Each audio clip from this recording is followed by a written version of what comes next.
Gondor Primulon, and welcome to this week's episode of the Why Do Boys Make podcast, the companion podcast to the esteemed Why Do Boys Play Games Fantasy Football League. I'm Colin, your host for today. Things are getting chilly outside, but they're finally heating up in the league, as all but a few teams are gearing up for that final playoff push as we head into Week 13. One of those pushers is in here right here with me now. Fitzy, how's your pushing? On a scale of 1 to 10, how constipated is your fantasy football team? How's the pushing going? Listen, the only pushing I've been doing lately has been my fist against random objects in Disco Elysium. Just got that achievement last night for punching. Oh, you got it! Love it. Yeah. I'd love to get into your personal economic tastes in that game. But I think there's a lot more important stuff for us to talk about. Number one, you mentioned that you're not alone. I'm here today. We will not be introducing Corby. Corby's pulled an Amalfi Coast on us and decided that he wanted to take the night off. All respect for that. He really grinded out prior to Thanksgiving, giving us a little carving off of his time. So we're gonna let him get some leftovers in tonight. Yeah, this is a flashback episode to last year, as you alluded to there, as when it was just me and you for a while. But so we're used to it. We don't need we need a slight adjustment, but nothing major. Just real quick, I was texting like Mike and Cash because they just beat Disco, and that was like one of the first things I checked is if they got that achievement, and they didn't. So are you serious? They didn't get it. I like just finished day 3 and I got it. Well, like yeah. I guess you have a lot of pent up anger and frustration. But I respect that. All right, let's. So anything else to talk about? You ready to just zip into the mailbag? Get this baby on the road. Yeah, let's unzip it. See what we got here. So let's start off with Adam here, of course, as we often do. He says, "I'm gonna win lock of the week." So I'm guessing he made this like as soon as it came out, because right below I made a comment too, and then before Adam it goes on, I said I like to think there's a little pilgrim in all of us, but I also think Mike is in a little pilgrim, if you know what I mean. I didn't know what I meant, but Mike said no. So I like that you were basically baiting a reply, and the reply we got was no. That's lovely. Yeah, for Adam, I appreciate the comment. I appreciate, again, Colin, we're going to get into this, but I appreciate your dedication to being the heel. Continuing this in the Yahoo chat this week, like, I actually love to see you two fighting. And the fact that you are next to each other, basically in the standings, he's like 2 ahead by a couple of points here, right? It's extra fun for me. If one of you was bad this year and one was good, this wouldn't be as fun. You're both doing well, and you're like Democrats and Republicans fighting it out. It's very fun. right, Adam's definitely the Republican though. All right, next up, Adam. I would say that Colin is the neoliberal to your communist. That's a little disco reference for those of you. Right. Adam also says Lego bricks are awesome. It's a brick of sugar and food coloring. How can you go wrong? This was you who was talking shit, right, about the Lego bricks? I want to say it again. Not talking too much shit. Okay. I said it was the worst candy. It's the worst of a good thing that I've had this year. Right. Love candy. Agree with his next comment here. Corby, you got to try some clusters. I recommend that to all my friends. Unless you've got diabetes or something, it's a good thing to have. Yeah, so you mentioned when we were talking about when Mike mentioned Mary Jane's, I'd never heard of them, and you're like, oh, they're kind of like bits of honey, and I was like, we didn't talk about it, but I'd never heard of them either. But now every time I see candy, I'd never heard of them in my life. I don't think I've ever had them. But then now I keep my eyes peeled. And the other day we went to Yankee Candle, and they have a bunch of candy there, and I feel like that's like an old candy person. Like that's like that. That's the aesthetic is like boomer stuff, And they had it there, and I was like, that's even though I'm sure I've seen it, but just never made note of it. But it exists. You were right. It is a candy. Thank you for telling me that I was right about the existence of a candy that I enjoyed as a child. You talk about boomer shit. I want to talk real quick about. We can all agree that even bricks are better than. When I say dots, I don't mean the gummy candy. I mean the literal like dots of sugar that you try to peel off of a piece of paper that they used to just have on a roll in these old time candy shops. They just snip you off a piece of paper and hand it over. I don't want to eat paper. I can see how that would have been good during the Great Depression. I'm now part of, we don't need to be depressed anymore. We're doing okay. Yeah, I forgot those existed until you just mentioned it, and that's all I have memory of trying to eat the candy, and I'm just getting half paper, half like sugar. It's just not Adam, let me know your thoughts on paper sugar, because I'm not. You get a strong opinion on this candy. You seem to like all candy pretty much. What do you think about paper? Mike says there are delusional people I'm friends with on Facebook that share Mac Jones stats, saying that he's better / as good as Trevor Lawrence. Did you drop Mac Jones, Fitzy? I dropped him before he got benched.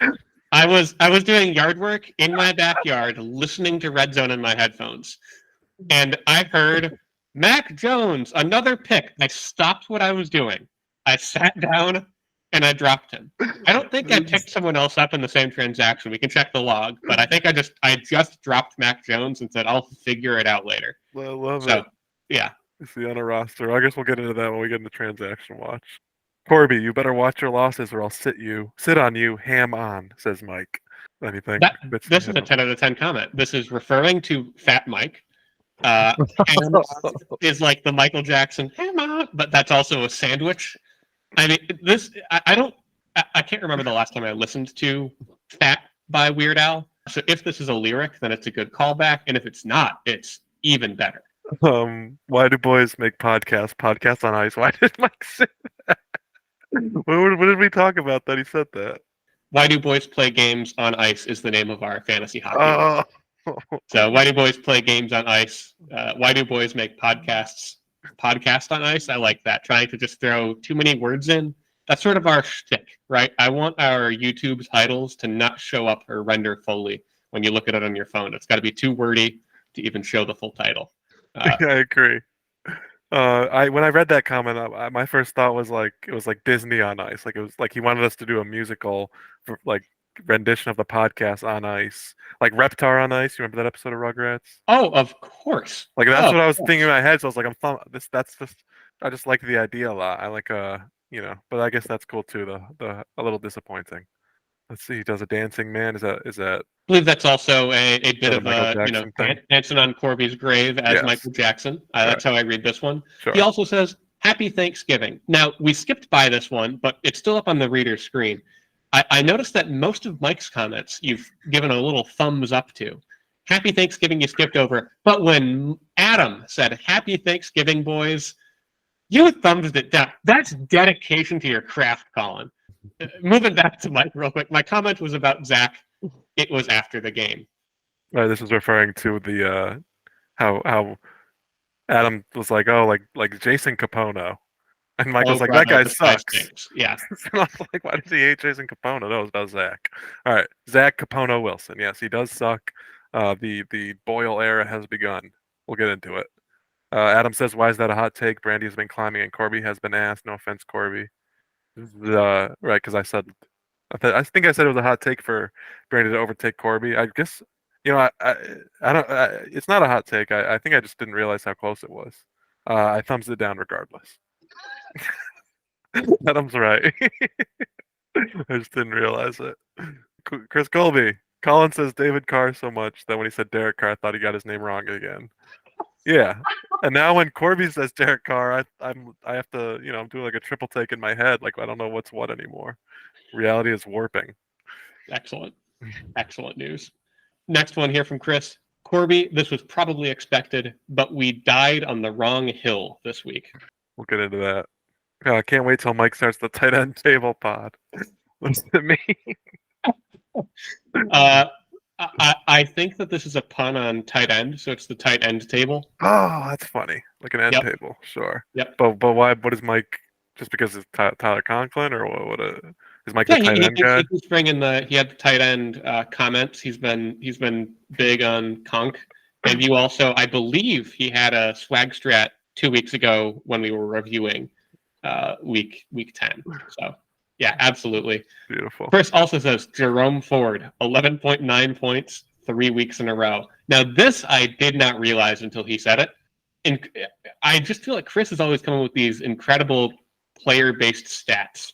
Nobody will forget the Jamar Chase swings from his first year of us doing the pod. So lots of fun when Chris comes in with those statistical anomalies. Yes. Also, I don't know how, Jerome with an A. I was like, oh, that's a weird spelling. It's not how he spells it. He spells it how a normal person would spell Jerome. So I don't want to call out any more Chris Colby spelling mistakes or errors, because he's here, he's commenting, he's having fun, Oh, have we done and that I don't before? want to discourage. It's like we said something about this last time. Maybe Eric Sinkowitz is listening right now, and he's thinking, "Well, I would comment, but they might make fun of me." We're a positive All podcast right. for those who comment, unless your name is Adam and Colin is the one reading your comment. I was about to say I completely agree unless we're talking about Adam. All right. I'm not yucking anyone's yum anymore, unless it's really bad. Chris, Taylor's team feels like the biggest boomer bust team ever. Feels like he has the most high scoring and low scoring weeks out of anyone. And this was a oh no, this was after this week, wasn't it? So I guess it wasn't prophetic, but still very true, and it always is. Last year was true too. Taylor just knows how to build a volatile team. He's a master of it. I don't think he's number one anymore in points though. He had a very bad week. Chuba had 20 points this week, you dorks. We were making fun of his trade for Brandon Ayuk. He did have 20 points, so, do you like you a big Chuba guy, Fitzy? Oh, a running back on the Panthers? Sign me up. Chris also says turkey emoji. And he says this emoji is those who made it to the end of the Little Debbie's restaurant song or whatever the fuck I listened to for 6 minutes. I'm of two minds on this one. So on the one hand, Chris, you listened to the full 6 minute outro. You deserve credit for that. I edited the very last bit in. Colin, I don't think we listened to the full outro as we were actually putting the pod together. So Chris might have been the only one to listen to the full thing. On the other hand, for you to not know Alice's Restaurant is shocking to me. As somebody who I thought I could have trusted to have grown up listening to Rock 102, this is a surprising comment. I don't know, Colin, if you and again, I said we're going to be positive only, unless I'm learning something truly shocking about a friend. Well, you said, how did you start this? What he deserves or something. Well, because for listening to it for 6 minutes, what he deserves is to listen to the whole 18-minute song because Agreed. he didn't get the he didn't get to hear the whole song. He didn't get to hear the whole story. So yes, it's Alice's Restaurant. I guess you can kind of be forgiven because I feel like he does the chorus like 3 times in 18 minutes and probably talks about Alice in like 2 or 3 verses. So I guess it can be forgiven. I don't know. Little Debbie's Restaurant is a little. It's like a processed sugar. This is a homegrown woman, Alice. If you're one of those people, I don't know if you listen and you don't know Alice's Restaurant by Arlo Guthrie. It's just in a Thanksgiving song. It's a nice long song, right? They play it on Thanksgiving so the DJs can have a little break and eat some food. Plus, they do also mention. I think twice Arlo brings up we had a nice big Thanksgiving dinner. Yeah. Yes. Uh, So it I is say, Thanksgiving themed. There you go. yeah, and I bring this up because, of course, I did listen to the full thing. Oh, Alex and I drive from my parents' Thanksgiving to her aunt's. It is a 30-minute drive. That's like it's less time than you'd think. I think that song's only like 18 minutes long. I think about it as being half an hour. So yeah, shout out Arlo Guthrie, supporter of the pod. He was very nice to not put a copyright strike on our video and try to take it down last week. So thank you, Arlo. Theo was almost named Arlo. We both Really, like that. We both like that name a lot. It's a great name. But there was an Arlo in one of Adelaide's groups, so it's just really too close. Yeah, interesting. just a nice name. Then you don't hear it too much. All right, so that's all the comments. You ready to jump into week 12, Fitzy? Let's plow right through it, Colin. All right. Let's start with Brandy and Chris Cloud. So this was a battle where we said, Brandy was complaining about all the we'll get into the name changes. But this was Purdy South versus Penis in a battle for the people, for the integrity of this league. Is this league about penises and cum? So for the listeners at home, I'm not going to edit this part out. Colin, is it your wife that just walked into the room? Yeah, You were she's saying this? Yeah. fucking, So Brandon might have a point. Is all I'm going to say. this is a man's league.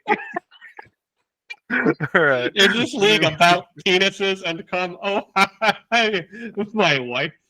Yes, it is.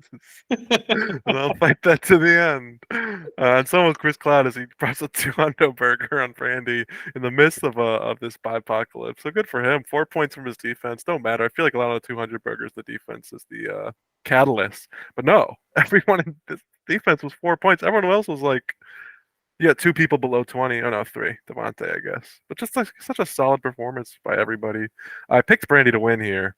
Let's go over that real quick. I took Brandy, and everyone else, including the coin, took Chris. And I knew Josh Allen would go off against Philly, and he did. But everyone else did really bad. So, congratulations to Chris, who moves to 8-4 in first place, and Brandy, not quite knocked out of the playoff race. You could end in 7-7. That might get you in, but it'll be tough. What do you think, Fitzy? Yeah, we will definitely get into the playoff seeding implications of this later, but it definitely hurts Brandy's chances. Although, there's really nothing Brandy could have done here. You look at this score and you're shocked to hear that Brandy had the highest scoring player by just over 15 points. That's how good Josh Allen was, and that's how much it didn't matter. I mean, Chris, we're going to look back at this one when I do, next year's 200 burger recap and be like, how the heck did he have a 200 burger with no 30 pointers and 6 20 pointers? Just like you said, up and down the board. I don't think there's a type of victory that fills me with more joy than seeing all these double digit scores. Like you said, not even a fluky defensive performance. This is just like, yeah, penis getting it done. And on your screen you see a different team name. We'll save that discussion for a little bit later in the pod. As we move on now to Chris Colby taking on Taylor, and this one again is a 200 burger at a time where Chris needed it the most. So Chris gets this win not just for the standings to even it out, him and Taylor, but also if you look at the points for here, like a 100-point swing, he's still behind Taylor, but now only behind by 40 points. This was exactly the type of victory that Chris needed to set him up for a better playoff push in the next 2 weeks. Yeah, and a quick note here is that all four of us, including the coin, took Taylor. So, Chris has the grit and the heart. A loss here might have knocked him out of the playoff race. Again, he would have been 5-7 like Brandy, still in it, but it would have been tough. 6-6, he's right in there. So good for Chris, and this helps him in the points for tremendously. Just a solid week, carried like he said by Chuba Hubbard. What a play! Can't believe we picked Taylor. Next up, we got Tyler versus Eric, where Eric got the win. This was a really important battle. These guys were both in the thick of it. Tyler goes to another 6-6 team, 9th place, and Eric is one of the 8-4 teams. I think there's 3 of them. He's third. This is a solid 180 and a tragic loss for Tyler with 160. I took Eric, Fitzy took Eric, and Corby and the coin took Tyler. So we were split down the middle. Eric, I've been lauding his team all year. I love his team.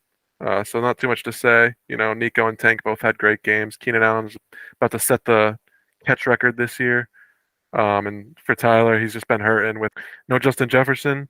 And Dobbs, he left that game, right? He got hurt. And now He did not leave the game. He threw 4 interceptions. Oh, my bad.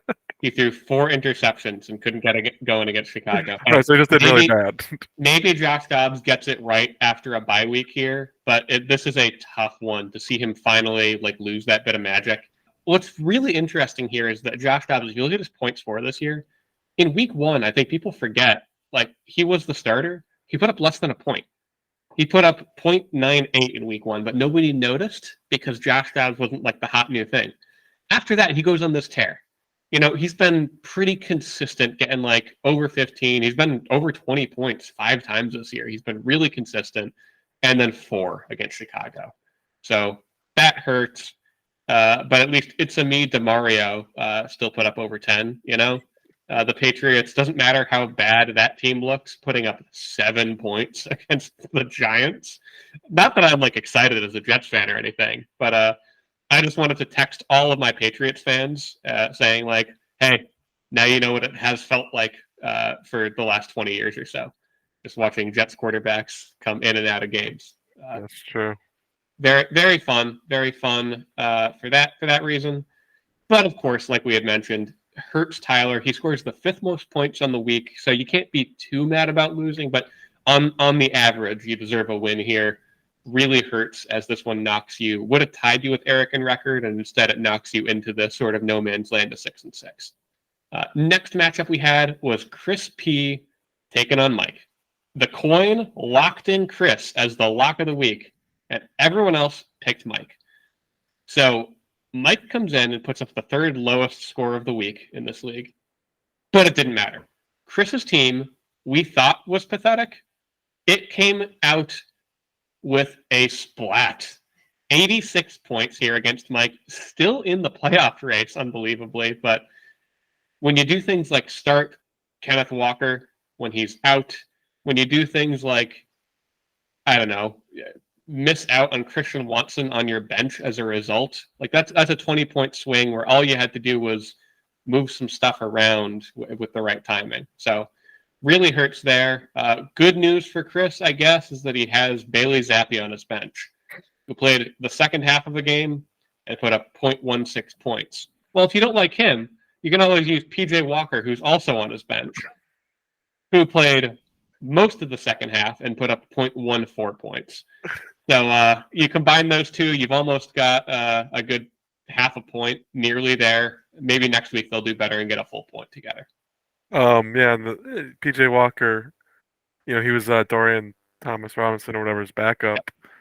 Now, I don't know if you've seen this, but now he had a concussion, DRT or whatever.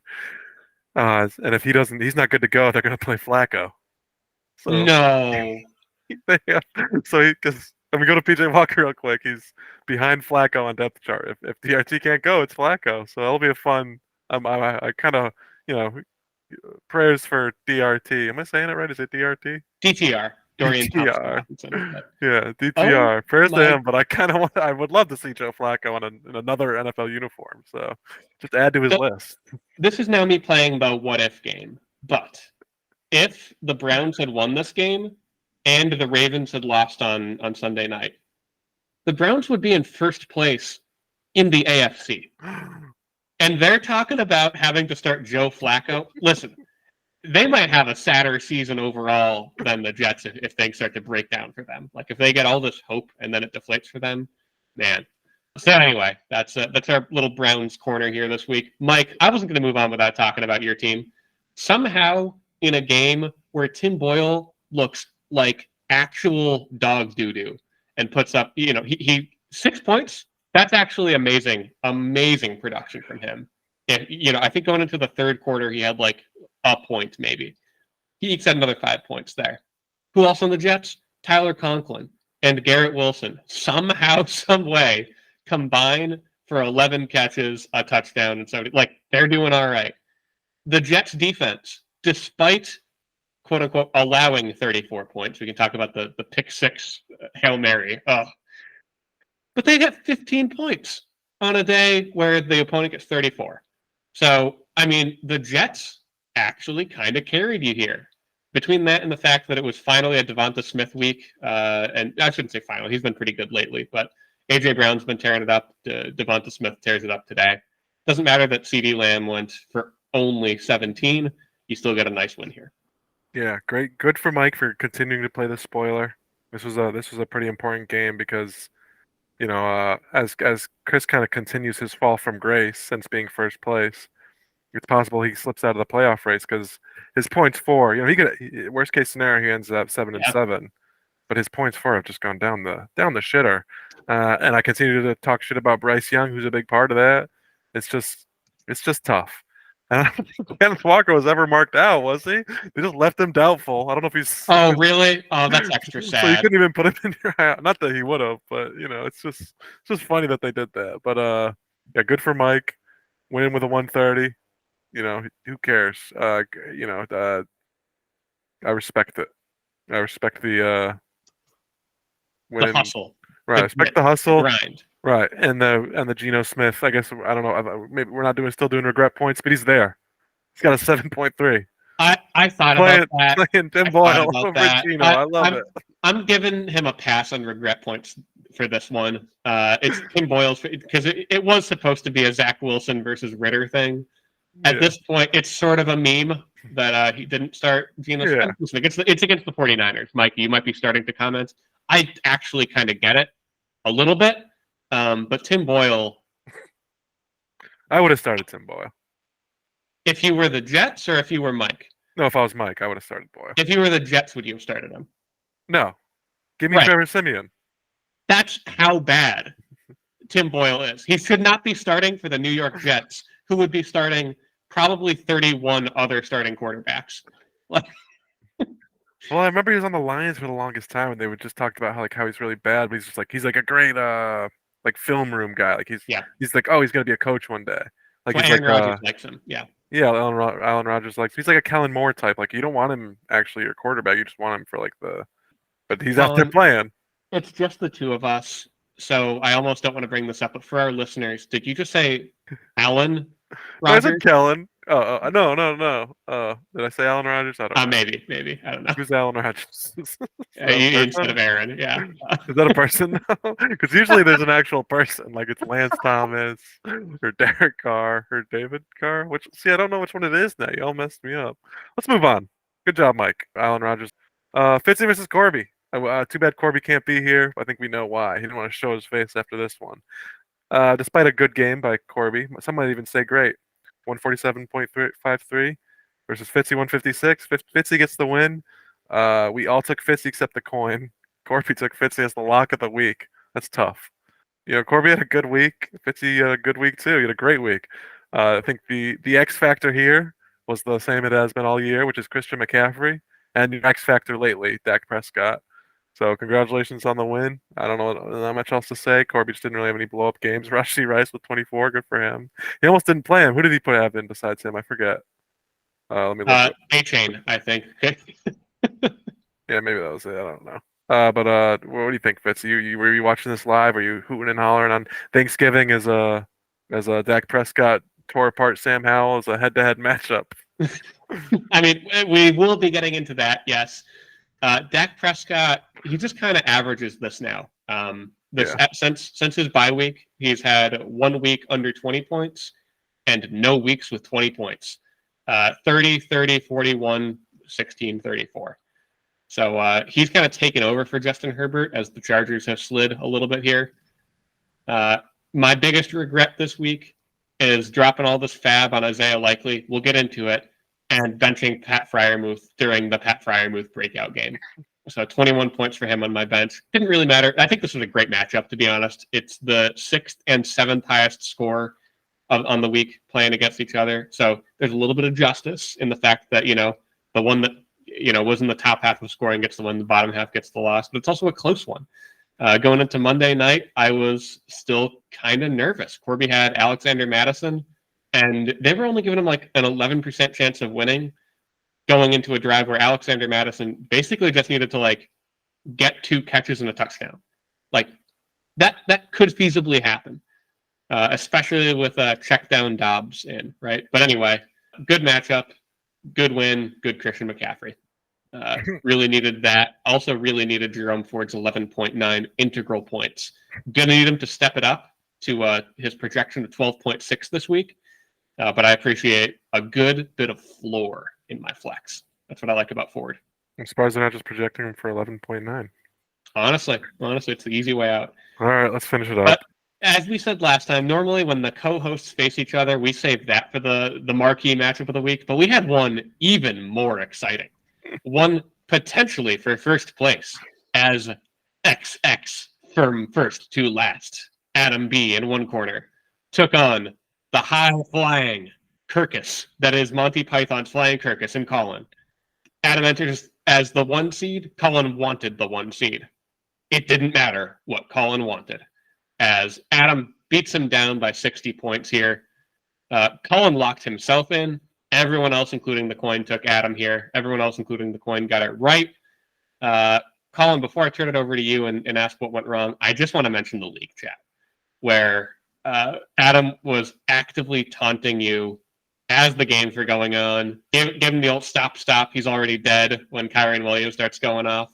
Even Miami defense getting that, pick 6 Hail Mary thing here. He's got a defense score in 23 on you on his way to just barely missing a 200 burger. So talk to me about your morale. Talk to me about your bounce back thoughts. How are you feeling this week? I'm okay. I'm fine. I mean, my guys. It's not like I don't think anything happened on my team that was indicative of like a down skid. I mean, but I guess there is one thing, which is Cooper Cup. I don't know what the fuck's going on. I don't get to watch on Sundays because I'm working, so I don't know why every week Cooper Cup. Last week he was hurt. know if he's still kind of hurt. I know, but like I don't. Mhm. It's just frustrating. Like this is a dude who came back the week he got back. He put up like 20 something. But I mean, as far as my team goes, I'm okay. Good. No, I don't want to say good for Adam. But Adam. This is Adam the coward, as I call him. I mean, look at his team. He put in. Of course, he's going to win because he put in the guys who look at all the points he got. If a real man would meet me at my level and put in guys who score points more like my guys. Like, of course, he's going to win when he plays Miami defense. 23. Kyron Williams almost put up 40. Of course, he's going to win like that. But let's see him win playing a guy like Lance Thomas, Logan Thomas, 3.5. I was high and flat after Thursday.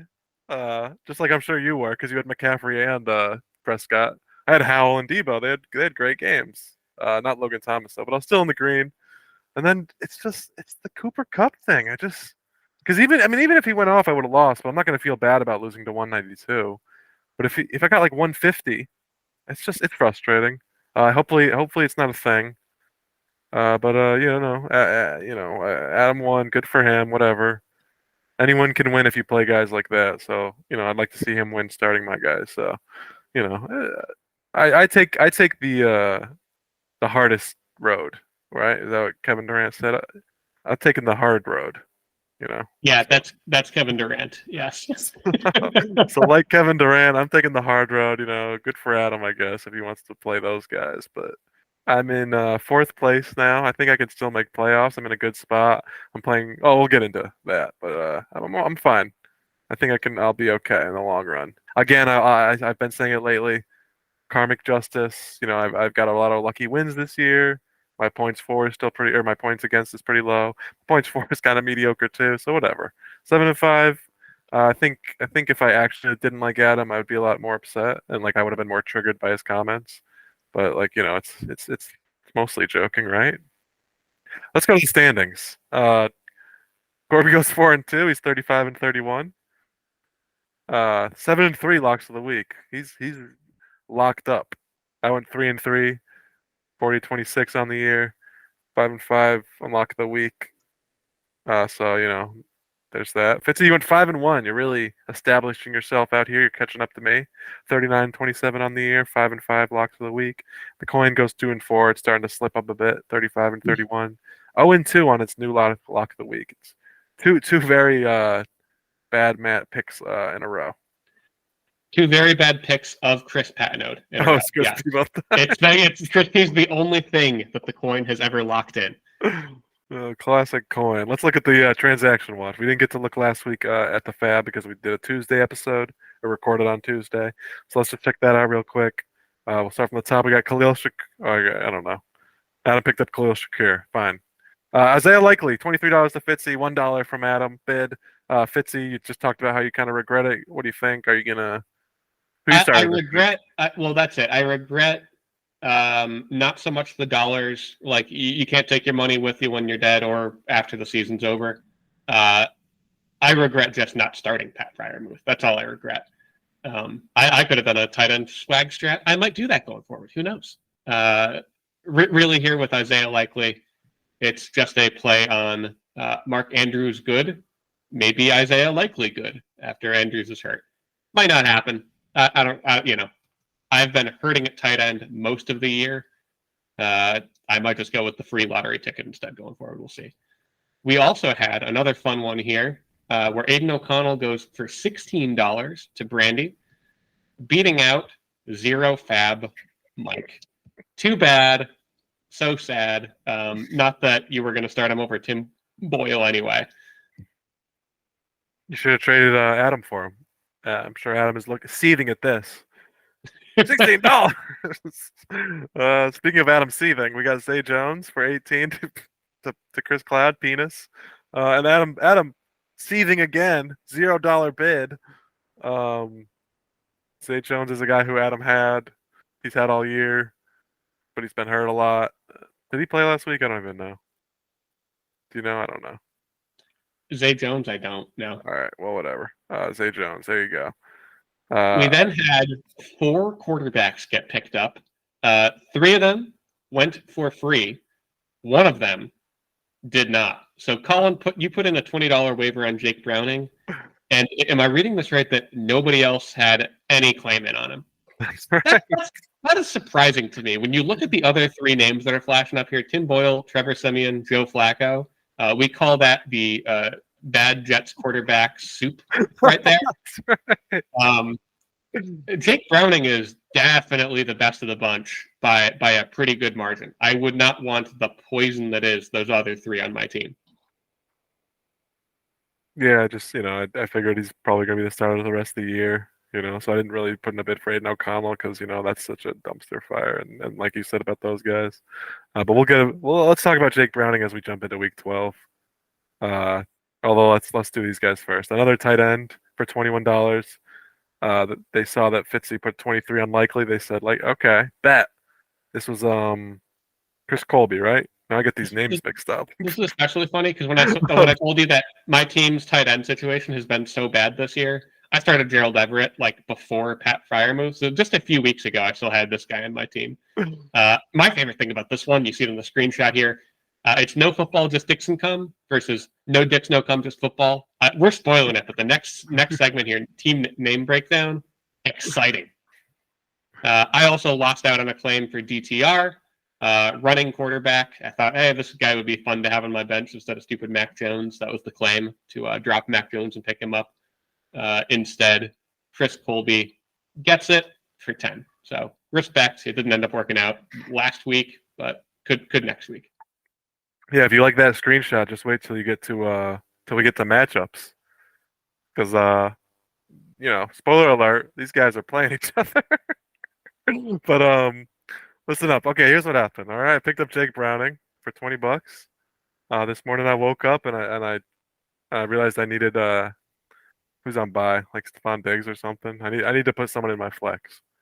Uh, so I tried to drop Justin Watson for some scrub. Oh, Jonathan Mingo, and it wouldn't work. It kept giving me an error. So then I closed my app and I opened it and I tried to do it again. Justin Watson, he hasn't been doing nothing. He just got a touchdown. Well, whatever. I didn't want him anymore. So I tried to. So then I did that transaction and it went through. And then I went to my roster and I was like, why do I still have Justin Watson on my team? I dropped Browning by accident. So I was like, oh, I'll just text Tyler. I'll be like, hey, I just dropped this dude by accident. Well, then I realized not only am I playing Tyler this week, but he doesn't have a quarterback. So I was like, I just felt like a bitch move. So I said, whatever. I have a third quarterback. I have Pickett. I probably would have started Browning over him, but whatever. I'm already dead. But so it just bummed me out. That's my rant. That's my little rant about Jake Browning. Oh, I'm sorry about that. well, I feel like I'm about to be hoisted by my own petard when Tyler picks him up and then starts him against me. He gets like 30 points. So we'll Yeah. see. We'll see who he gets as a quarterback because I think there's other guys too. Mac Jones available Mac for sure. Jones. I actually don't know if that's true. Did somebody else pick him up? Let me look real quick. I thought I saw him get picked up, and I swear it was for Fab, and I was Randy shocked. picked him up. Let's see history. No $0. No Yeah. Okay, that's the only acceptable amount of money to spend. Well, you only drafted him for 6, so there you go. That's a good deal, if you ask me. Wait a minute. Breaking news. Just today, after the screenshots were made, Mike drops Josh Kelly and picks up Tom Terrific. Tom Brady now on Mike's team. This might change who we lock in this week. I hope the coin saw this news. Wow, good pickup, Mike. Get a new totem. Let's look at the name changes. Chris Colby. This is a good week. Here we go. Chris Colby goes from shooting blanks on Cum Island to no dicks, no cum, just football. So he's abiding by Corby's wife's rules. No more this, this yucky man talk. No more this locker room talk. All right. You start the sentence about no more man talk by referring to Brandy as Corby's wife. From now on, what we usually call Corby, that's Corby's husband. Brandy is new Corby. Mike, our former co-host here, is Corby's husband. So anyway, Corby's husband? Yeah, Brandy's last name is Corbett. Oh, okay. So Brandy's Corby now. Brandy is Corby now. All right. Corby has been relegated to Mike, and he's fighting it out in the 11th and 12th place spots All to right. see Well, who will be crowned Mike. how about whoever finishes at a higher Yahoo ranking will be the title holder. So if like Oh Brandy, yes, if whoever's got Brandy the higher beats Yahoo Corby, ranking is Corby. That's perfect. And you know what? I'm going to say the same thing for the Mike the ratings. That's the bottom of the standings. Whoever finishes higher gets to be crowned Mike. Mr. Baconowitz, I hope that it works out for you because I like calling you Mike. Right now you're Mike. At the bottom, I don't know what to call. All right, Well, he's from Corby. Anyway, yeah, we're moving things along here. we got a counter. Yeah, go ahead. Go ahead. Well, this is Chris Colby responding to Brandy's comment. And I don't know if Chris Cloud is responding to the fact that he just beat Brandy down by 80 plus points, or if he's responding to the fact that he's facing Chris Colby this week. Either way, it works as he switches from penis to no football, just Dixon come. Corby's out, but I know he'd call both of these 10 out of 10s. This is lore building. He might, because I know Corby, he might look at Chris Colby's and say that's a 9 because there's not enough dicks in it. But it still says dick, so it's good. That's my Corby ranking for the week. I think these are both 10s. If it was just Chris Colby who changed it, I agree. It would be like a 9, like funny. But Chris Cloud's retroactive. First of all, Chris Cloud's is a 10, of course, and then it retroactively makes Chris Colby's a 10 just because of the old switcheroo. It's very funny. I love that they're playing each other this week, so that'll be a fun thing. We'll get into that in 1 second. Before that, we have the Yahoo comments of the week. Corby's not here, but he brought us a comment. Whether you're aware or not, Josh Giddey has been causing some waves in the NBA community as he allegedly has been fornicating with one or more than one. I don't know the details. I just know there was some pictures of a minor. So here's what Jesse has to say. Here's coping. Jesse says, plot twist, Giddy is actually 17 years old. His parents faked his birth certificate so he could get that bag early. He won't be going to prison for having underage relations, but he will be going for fraud. I don't know if they put Giddy on the table because I think he's like 17 years old. I know that's impossible, but I think he got drafted when he was 14. So that would be pretty incredible. I think this is his third year in the NBA, so that would imply that he started when he was like 14. He was still like 6'8" or something. I've got a lot of thoughts on this comment because I see a lot of nuance here. Number one, yes, if you have not yet, if you have the chance, you should join a free basketball league that drafts this week just so that you have access to the Josh Giddey chat. It's been a lot of fun, a lot of giggity comments going through there. But this comment in particular, I think, is very interesting. Number one, it's clearly made in jest about a serious situation, of course, but 4 thumbs downs, I think, is kind of quite a lot for the sort of brevity that we are used to seeing in these Yahoo chats. Number 2, zoom and enhance. Is that Dave Chappelle as Jesse's picture? Yeah, it's Dave Chappelle's Prince, right?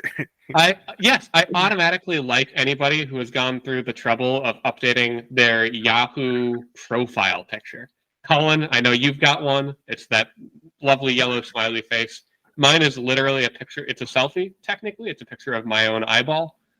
But the fact that Jesse's got this one, I've seen a couple of good ones, but they're few and far between. Most people are, quote, eggs, just the normal silhouette. So shout out Jesse for taking the time, and shout out Corby for finding it when this was only 12 minutes old before it got lost in the shuffle of Josh Giddey chat. Yeah. Maybe Australian years are different than American years. They're in a different time zone. He's going down underage. That's bad. Let's cut that. Let's cut that. You can tell I've been reading the chats too much. Oh, was that actually one of them or no? Not off the top of my head, but I would. I mean, if you scroll far enough, you're gonna. You're gonna. Yeah. No thought is truly original. All right. Week 13 preview. Let's check out week 13. Huge week. What do we got? 2 more weeks, right? We got week 14 is the final one. That's right. So as we're getting into this, I just want to lay it out. I normally, with 2 weeks to go, will have a whole flow chart of all the crazy stuff that could happen. I did not have time prior to recording. So before we get into week 12, I just want to talk a little bit about where we are in the standings. Let's flash up the standings real quick. We've got some interesting stuff at the top, the bottom, and then there's a whole lot in the middle. So I just want to run through kind of the big picture here before we get into week 13. So normally I would start at the bottom, but instead I'm going to start at the top because I think that that's actually the lowest amount of drama we've got left. It's our 3, 8, and 4 teams. They don't have a very difficult remaining schedule, and they're all very close in points for. So all 3 of them, of course, want a first round bye. And my guess is that 2 of these teams, sorry, Colin, 2 of these teams is going to win out, and they're going to get it. It's entirely possible that all 3 of these teams win out. If you look at their matchups these next couple of weeks, they've got really kind of, I don't want to say low competition, but low in points for compared to them for sure. None of these teams have technically clinched a playoff berth, but it would take one of these teams losing out while a couple of other very specific scenarios come to pass. Basically, the fact that I play Chris Colby next week and we're both 6 and 6 plays pretty heavily into the fact that we can't both be ranked ahead of these 3 teams. They're comfortable points for cushions. I mean, all 3 of them are all but assured to be in a playoff spot. So that's why I think the drama here is all about the bye weeks. In my mind, playoffs have come early for these 3 stud muffin teams. Now let's go look at the bottom. And we've only got 2 teams that are fully eliminated. But I still think this is higher drama than the push for the bye week at the top. It's the battle of Mikes. The battle for the name of Mike. Corby started the year 2-2. He is now 2-10 after dropping 8 straight. Now, Mike didn't have a great start to the year either. Corby started 2-2. Mike started 2-9, but he's now 3-9. He comes off a big win in which, again, we all picked Mike. So if Corby can eke out a win down the stretch here, he's going to supplant Mike just on points for almost automatically. He's got Mike beat by about 100 there. Mike closes the year against second place Adam and a sliding but still hopeful Tyler. And Corby finishes off against third place Eric and fourth place you, Colin.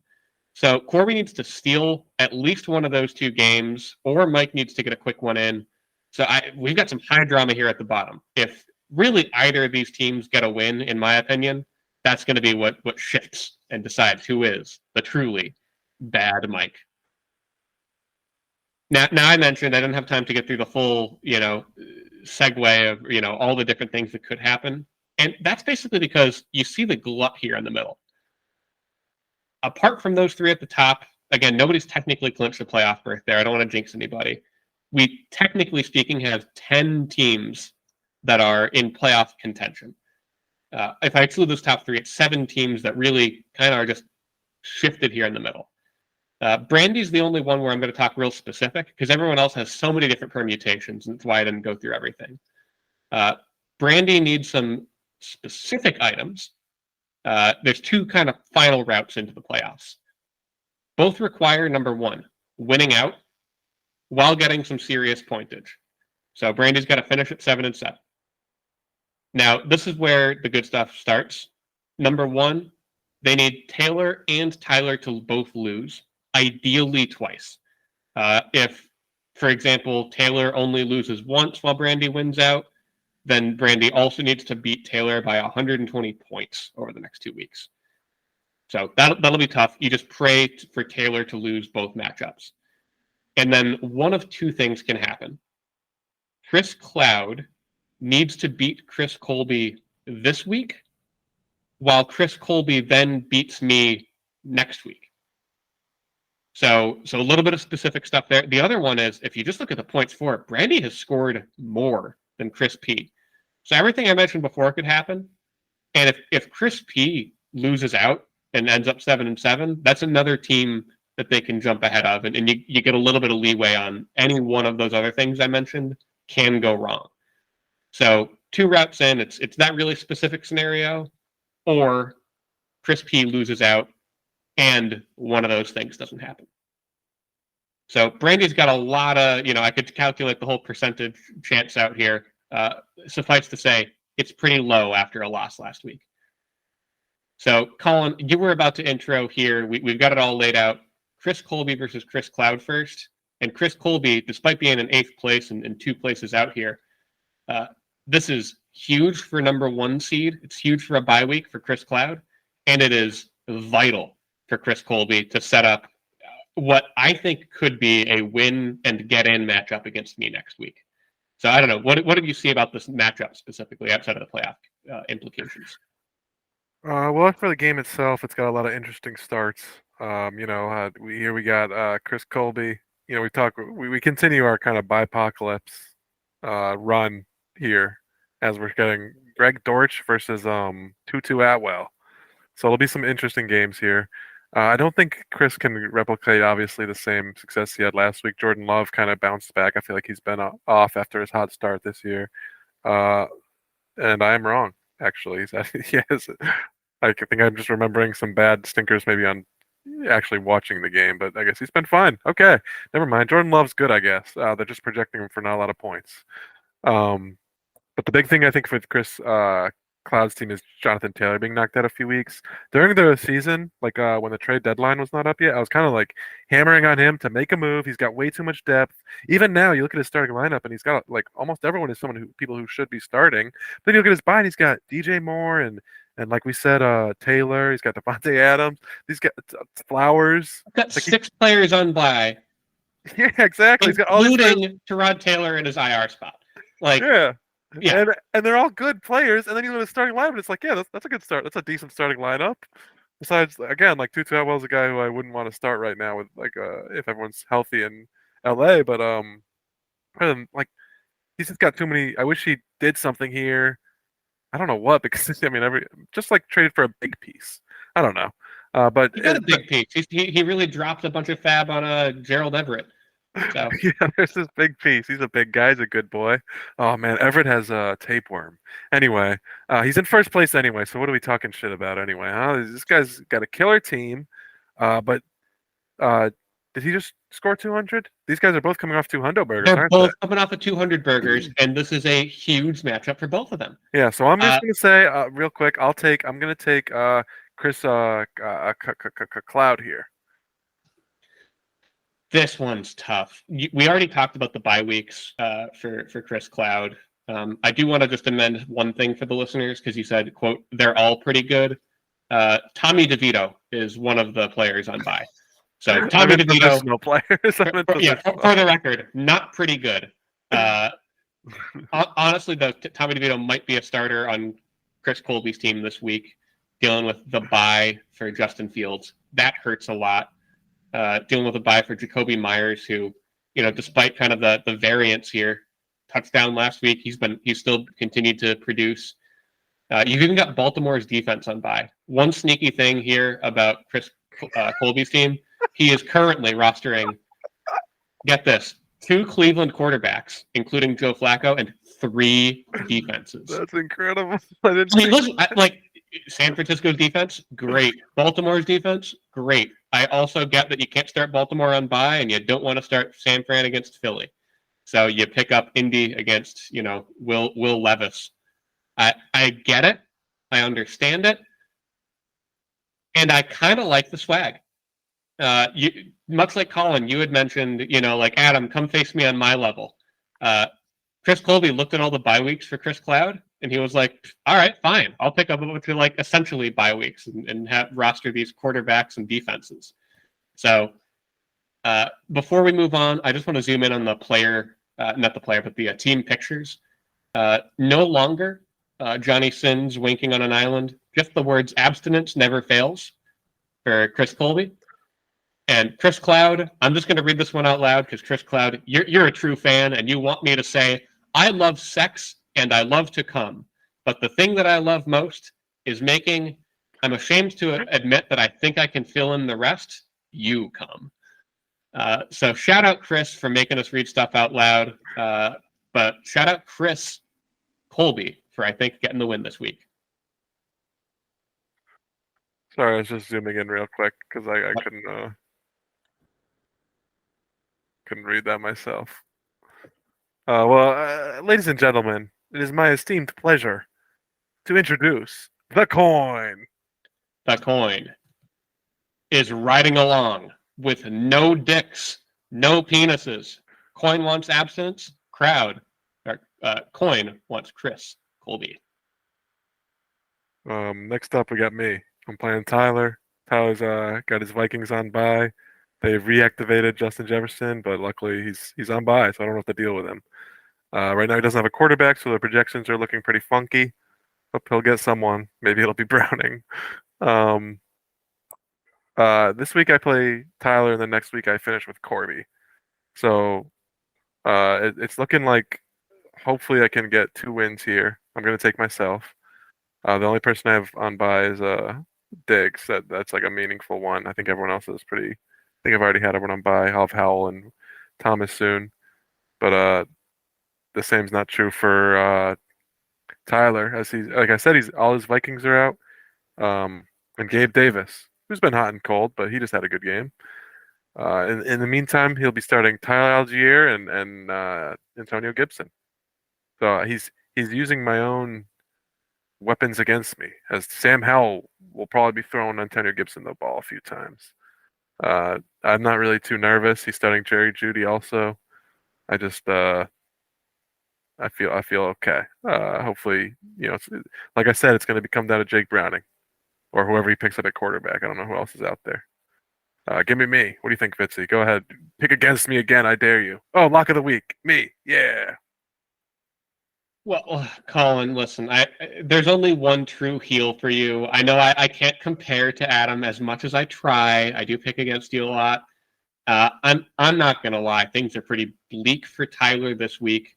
I think this is actually also going to be my lock of the week because I want to take you here. It really comes down, like we had mentioned, to Tyler's got the 2 tight end swag strat. We love that.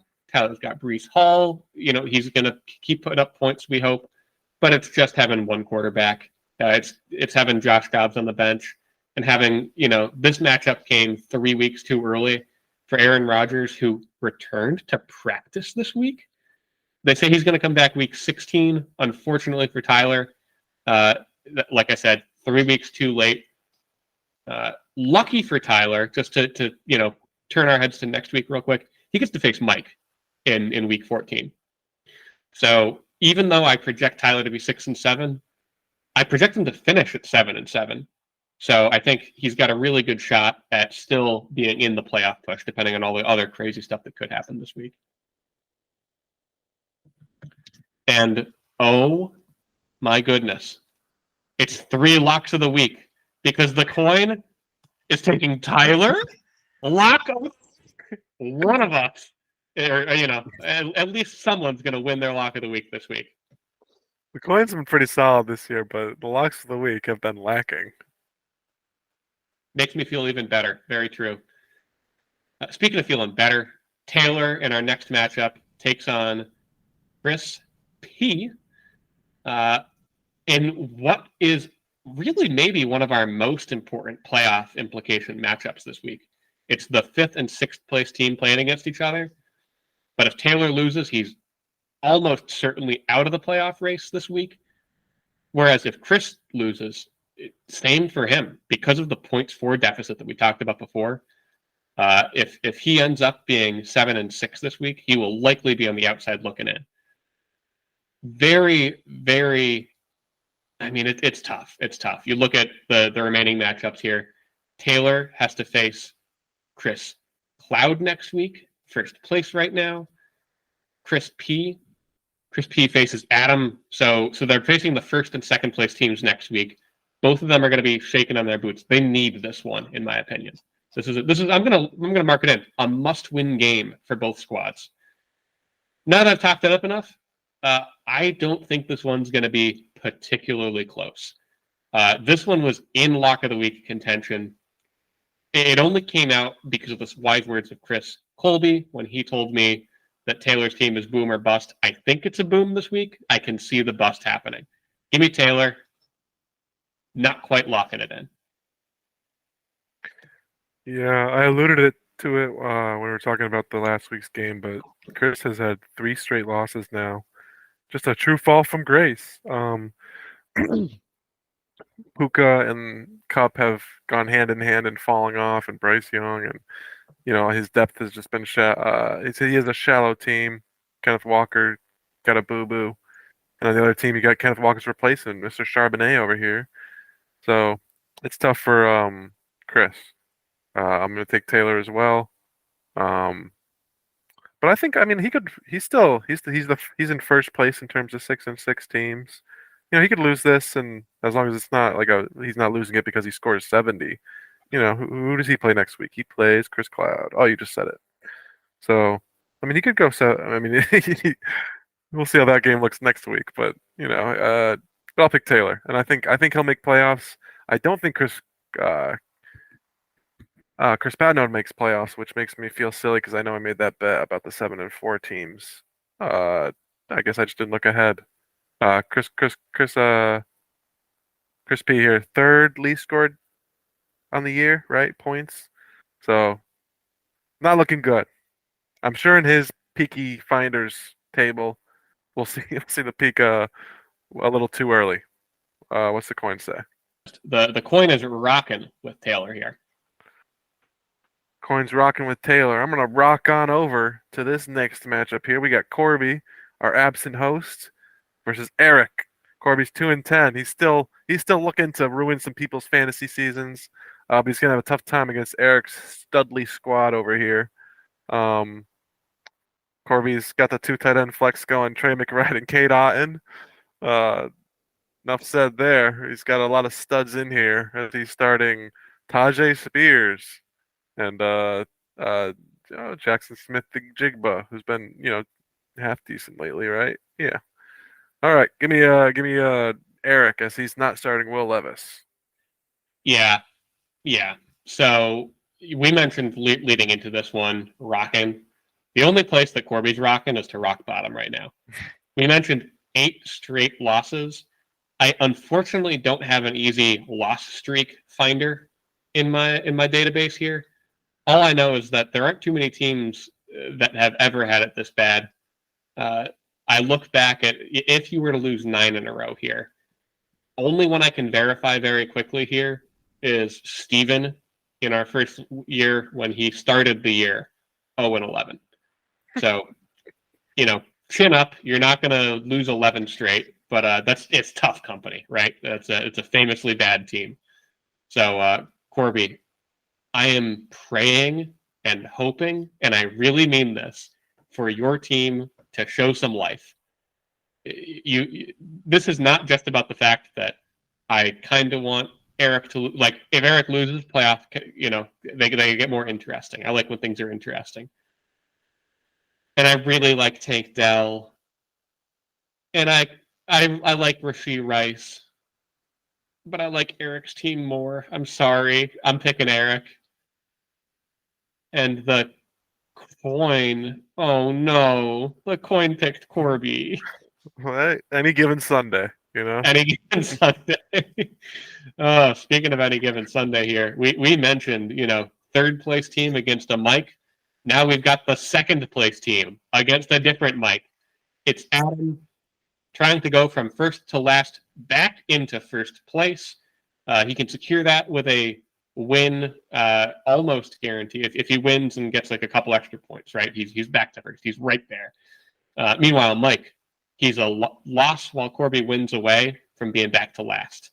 So really, really lot riding on this one, despite the fact that, like we mentioned, low drama for playoff seedings.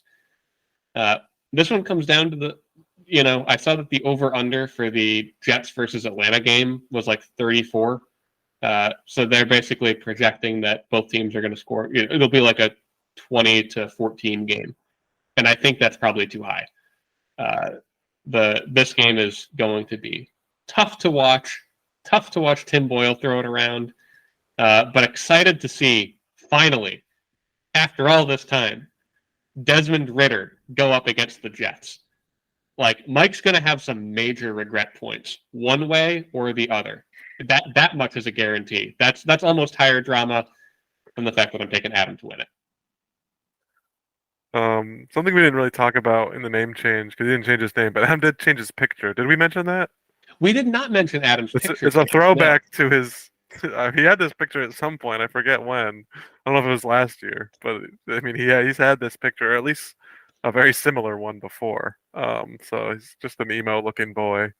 I forget what I it know was before. exactly. I know exactly how Adam sets his team pictures. By the way, Let's hear it. when you said emo looking boy, Adam will decide what he wants his picture to be.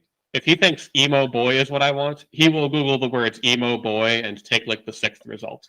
It's something that Adam's done for a long time. Now, obviously, emo boy isn't exactly it. This may even be someone minorly famous in the emo. I'm not a connoisseur, unfortunately. Adam, I know you're already commenting. Thanks, Yeah. bud. And thank you for changing your team pictures. Keeping it interesting. Um, Unlike that though, this will not be interesting. I don't think Adam's gonna shellac Mike probably. Mike is starting AJ Dillon and Khalif Raymond in a on a team where Amon Ra, Josh Reynolds, Jamison Williams, and Sam Laporta, and Jameer Gibbs, and all these guys are perfectly healthy. He's starting Khalif Raymond, so give me Adam. Oh no, the coin picked mine. What's going on? It's the law of averages. The coin had too good of a run, you know. Speaking of runs, this is a big game. Fitzy, I'm gonna go over this one real quick. Yeah. But let me ask you just in general, who are you playing week 13? Do you already know by heart? Next week? Yeah. Next week is a big one. It's me versus Chris Colby. Chris Colby. How are you feeling about your playoff chances? You're 6-6. You got some decent points for. It's absolutely it's my own. It's in my hands. Yes, you are in charge of your own destiny. This week will be an important one, and that's an understatement. It's a make or break week here for you, Fitzy. I guess maybe not, but you got it. If you want that assurance, I'm going to take Fitzy to win. Of course, he's got McCaffrey, he's got Prescott, and besides that, he's just got a good team. Cortland Sutton finally didn't catch a touchdown. Am I right? You are correct, 3 for but he 6. did put up his requisite just about 10 points. Yeah, it's an easy plug and play every week. Fine by me, if you Yeah. ask me. For 3 for 61, like if every one of my players except for Christian McCaffrey and Dak get exactly 10 points, that's how this team was constructed. It's constructed to be so boring with a couple of good players.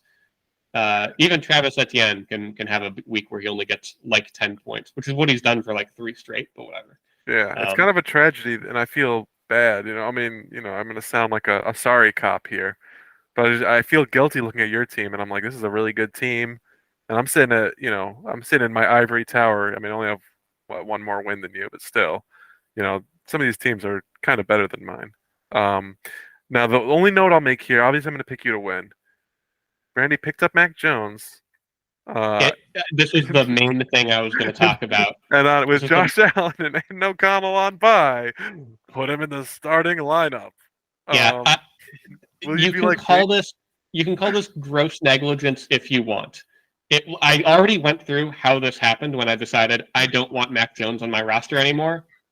If later in that same day Justin Herbert was like injured on Sunday night, I just thought I'll drop all my fab on his backup. I don't need him. I didn't think about the free market economics of Mac Jones somehow still being the starter for the Patriots next week, facing a relatively weak Chargers defense, fourth best for quarterbacks to face.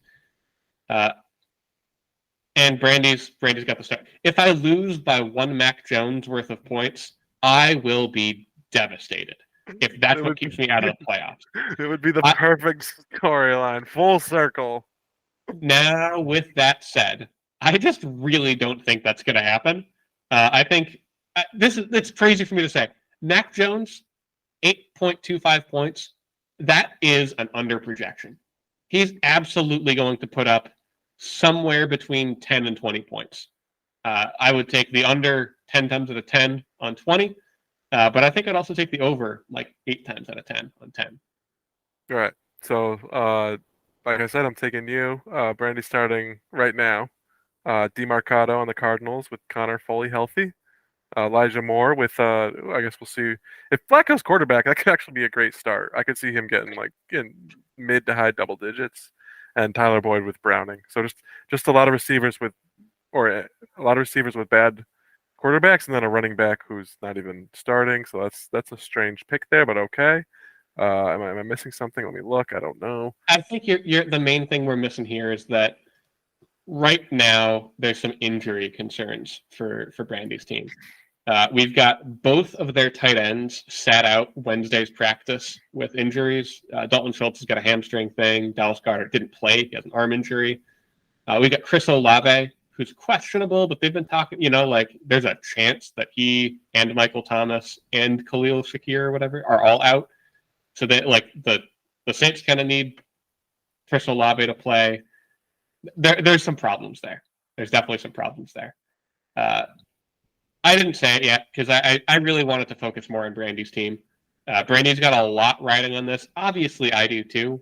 But Brandy legitimately Brandy needs to win out. I probably need to win out with all these crazy permutations. I think I'm gonna win, and I don't know what else to say about it. I don't want to say it's going to be easy, but the projections currently for I think the fourth week in a row, Yahoo thinks my team is good on paper, where I'm entering the matchup as like an 80% favorite according to Yahoo's projections. I don't trust that, obviously. Things are wild, but it's hard to pick against Yahoo saying 83% chance to win. Any given Sunday, Brandy, you got it. I mean, I'm not picking you to get it, but you can do it. You can theoretically do it. And forget 83 versus 13, or 83 versus 17%. The coin says I think this one's 50-50, but I'm still taking Fitzy. There you go, Coin. Take an easy one. All right, that does it for matchups.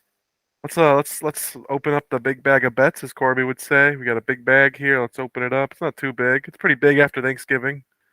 So let's start with our favorite man, Sam Howell. We didn't really talk too much about him in the preceding segments. I apologize about that. He had a decent week. The Commanders did not. It was really their defense that let him down. Cowboys just scored every time they touched the ball. What could Sam do, huh? Put up 18. All right, anyway.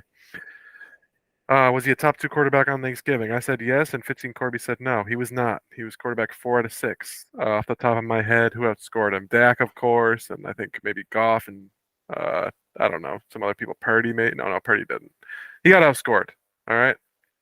But he did decent, and he did decent enough that he did not get sacked 5 times.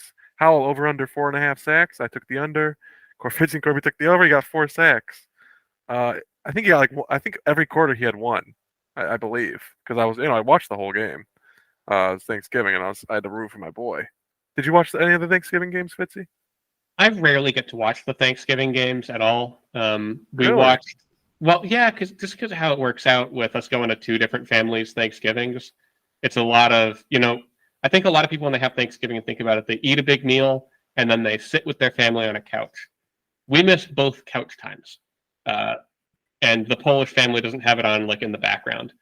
So I did get to watch like during appetizers, during hors d'oeuvres. Garrett's a Packers fan, so of course we had the Packers game, Packers Lions going. But yeah, did not get to watch much. Did you watch the night game? Or at least like a little of it, or not really? That was the Niners Seahawks, I think. Yeah, I didn't watch that because it wasn't very interesting, right? Right. I just thought you may want to root on your boy, Hey, he's always scoring all his points in the first half anyway. I don't even need to worry. And let's jump to the next quick one here before. And I'm sorry, Colin. Did you already talk about all the Howells here? Yes. Cool. The next one I want to talk about is actually the wife bet. So I didn't do the math on this before. We're going to post the pictures, and we'll do it live right now so we can, cut this part. Do you have what Kim did? I have the numbers. Yeah, I have it. I don't have a picture, but I have the results. Okay, cool. I did the math. You did the math. And again, the math was you averaged together everyone who wasn't Kim? Yeah, everyone who wasn't Kim this week. Yeah. Okay. I'm going to do the same thing right now. Do you have riveting how she did? How about you do yours first, and then I have it. Yes, I finished everything. But how about you do yours first, and we'll compare notes. So as you can see on the screen here, Alex had a pretty good week. Alex is 9-3. You might accuse me of trying to throw this one with my low score of the whole league at 89 points. Oh, you're in this one. You can see me 2 right I above didn't see Alex that. there. I put up You're 89. 2-10. This is my worst league by a long shot. And it's crazy because I don't want to say that I drafted Alex's team, but we were sitting next to each other. I had players in my queue, and Alex would turn to me every pick saying, "Who should I take?" You'll see that her team name is Team No Allegations. So in every single round, I gave her 2 names where I said, choose between these 2. She would diligently open up a new tab. If I said, it's between, Zach Moss and Jalen Rager, just making it up.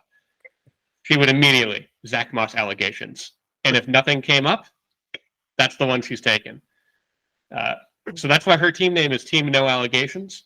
My team name is Team Allegations, not because I have a bunch of bad guys on it, but because the team is bad. That's my allegation against myself, is that it's not a good team. Wow. But it's in ESPN also. Doesn't really matter. I don't get Yahoo points in ESPN. Who cares? So what did she get? What was the result? Alex ended up 18% above her league average. How did Kim do? So Kim scored 114 exactly on a league average of 119.61. She scored 95% of the league average, 5% below league average. So she lost. She won her game. She squeaked by in a DJ Moore Monday Night Miracle. Isn't that funny? Kim was below league average and gets a win. Alex was 18% above it and loses to the only team to score more than her. Ain't that just fantasy football? Ain't it the truth, huh? Kimberly is, I think, 8-4. She's in second place. She's either 9-3 or 8-4. But she's in second. She's playing the first place team this week, so an important one. Similar with us, yes, she was next to me as she drafted, and I would tell her to draft, and she would proceed to not draft them. And it's worked out for her because she's in second place. Well, you did convince her to draft Cam Akers famously. Cam Akers and I think Miles Sanders too. So it just shows what I know. So speaking of stuff that we talk about a lot, this one's more of a throwback. Corby made a bet with me last week, and I'm sorry. Did you have more to say about Kim's? So instead of Googling allegations, she would just look at their Yahoo pictures, and I don't know. I think we already talked about this, but she would just see who had the prettiest smile. I think we talked about this, but the listeners need to know for our successful wives teams. How can I be 9-3? Google blank allegations next year. See what happens. It's fantasy football. Who cares? All right, and see if they look nice in their pictures. I don't remember who it was. I think it might have been Zach Moss because that's someone who Alex did draft. And the story was basically allegations that nobody showed up to Zach Moss's birthday party. Oh. And Alex said, I forget who this was exactly. I'd have to look at her roster, but Alex out loud said, "Aw, we're taking him." Isn't that the quarterback from draft day? Nobody came to. Yeah. So it could be a bad thing, but Alex sees the good in people, I guess. All right, go ahead. What were you gonna say? Yeah. So another classic bet.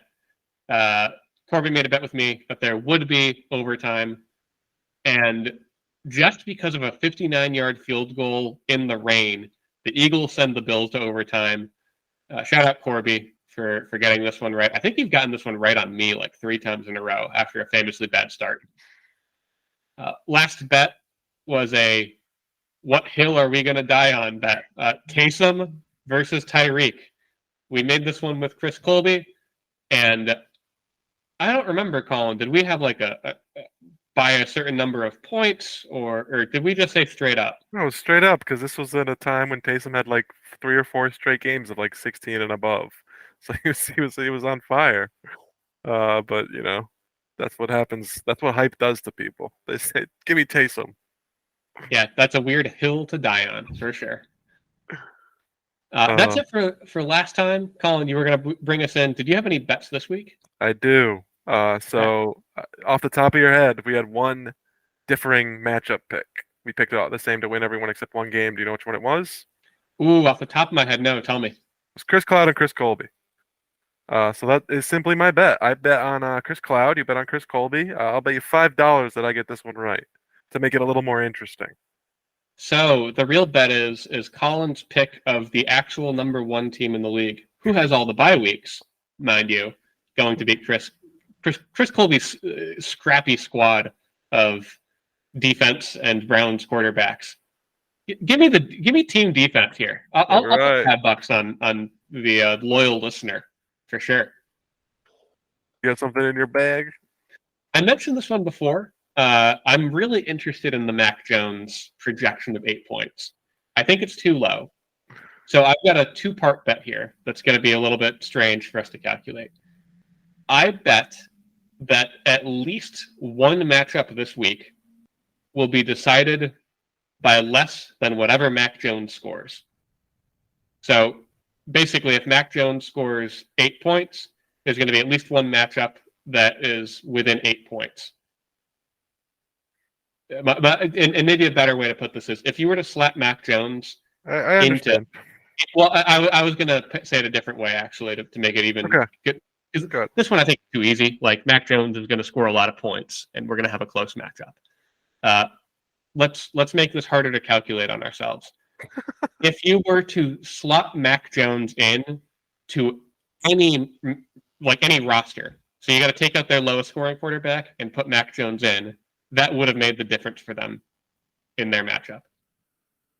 They would win if they started Mac Jones over. Right. They would win if they started Mac Jones over blank. Okay.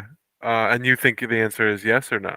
I'm saying yes. It's the most esoteric regret bet we've made yet, that they're going to regret not picking up Mac Jones and starting him. Is this nullified if Mac Jones is like, I mean, his Yahoo update right now is Patriots declined to name starting quarterback for this week. Is this like nullified if he scores 0 points, then as long as we don't have a tie, you'd win. Yeah, I'll take it. Sure. Fuck Mac Jones. He's terrible. Dude, Bailey Zappi. Come on. Oh, he might be a nice guy. I don't know. I don't mean to say fuck Mac Jones, but isn't he like the Draymond Green of the NFL? Isn't he always punching people? Oh yeah, what did he do? I don't know. Is he the one he's always the punching N-word? people's nuts.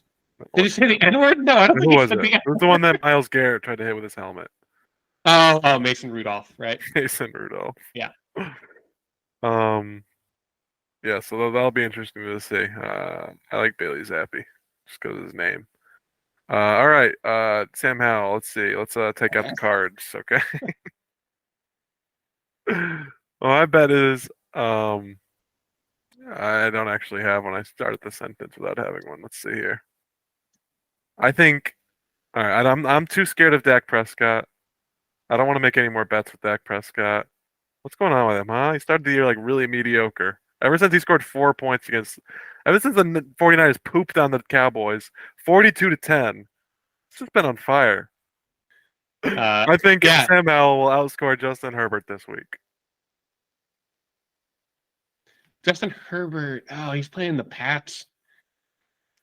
I don't know, man. The Giants, I think they just stopped. The Giants only, scored 10 on him. Herbert has not, he's been okay lately. Giants, Tommy DeVito. You think that was mostly a joke? Mostly a joke. I'm gonna take the over on 10 points for the Chargers. Yeah, screw it. This is give me one. I'm always losing these Sam Howell bets.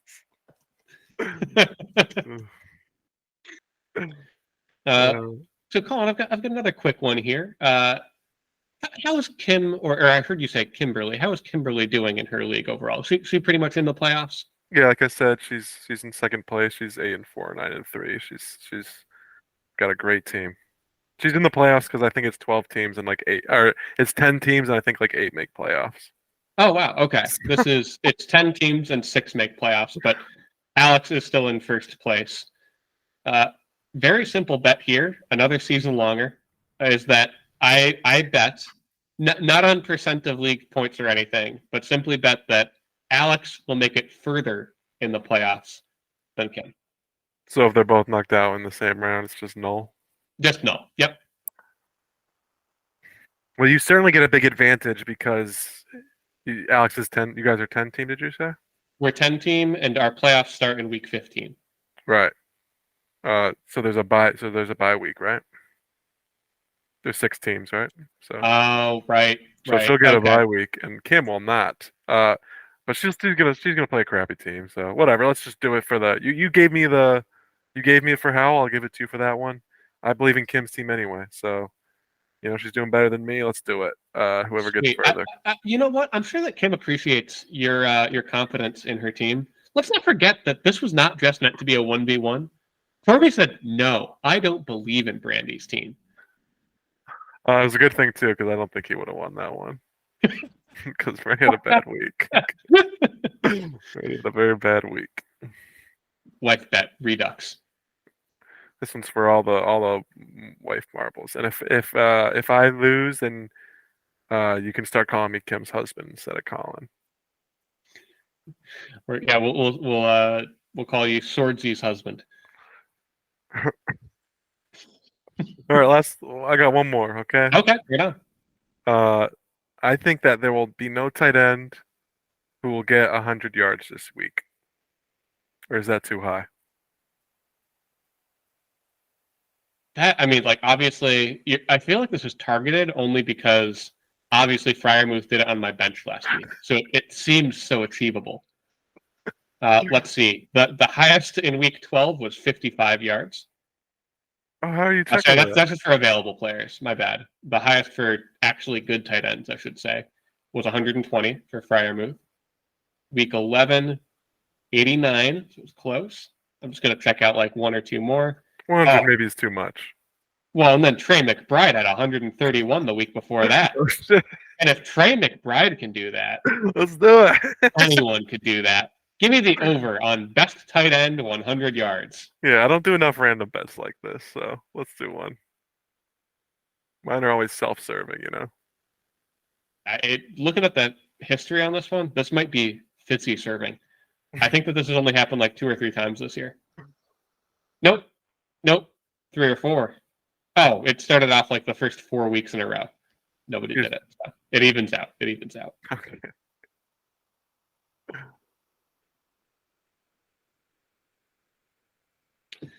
Sweet. That was all that I had for bets. That's all I got.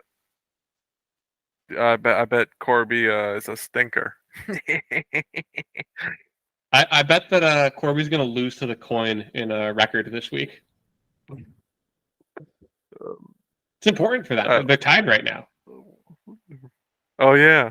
Well, hopefully he puts his picks in. Could have read them here. That's true. And if he doesn't, they all count as losses, right? Oh, let's do it. All right. Speaking of doing it, that's the end of the episode. That's the end of the bag of bets. Let's close it. I want to thank you for listening this far. If you listened this far, put in the comments. Colin's team is better than Adam's team down in the comments. Just as a little Easter egg, especially if you're Adam. Make sure to like and subscribe and ring the bell and tell all your friends and tell your priests in confession and tell your parents and your grandparents. Christmas is coming up. Make sure to, how sometimes you in a video like there's paid comments. You can like pay with paying comments. You ever seen that, Fitzy? Yeah. Like it'll be like a $5. If people want to donate, we can consider a live stream for sure. Sick. We could do a hot tub talk live stream. Do you know what a hot tub, Fitzy? No, but I think that you can also just drag a kiddie pool into the living room for those, right? All right, those work. There you go. Okay, so thanks for listening. I think I got it all. Fitzy, do you want to plug anything? I want to plug your mouth hole, buddy. It's time to end this thing. Take us home, Colin. I'm Colin. I'm Fitzy. Oh, it's not part. And gamers, game on. Cause lately it's been weighing on my mind.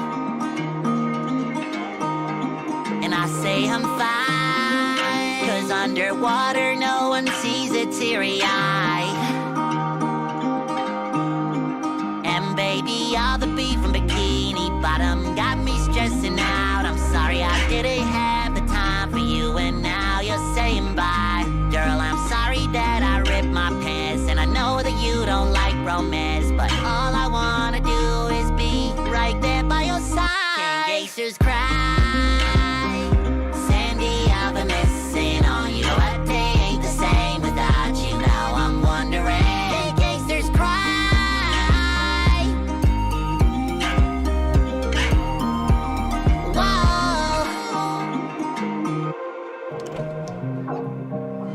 bartender. Just the usual, please. Kelp shake with, extra lean. Around here it's open, carry open bottles too. And when the sheriff's in my door, I'm always hoping that it's you. No, I'm drinking days away at the Salty Spittoon. And the mob be looking yellow, but inside I'm feeling blue. Sandy, please forgive me and the damage that I've done. I might escape the law, but it's your love I can't outrun. King Gangsters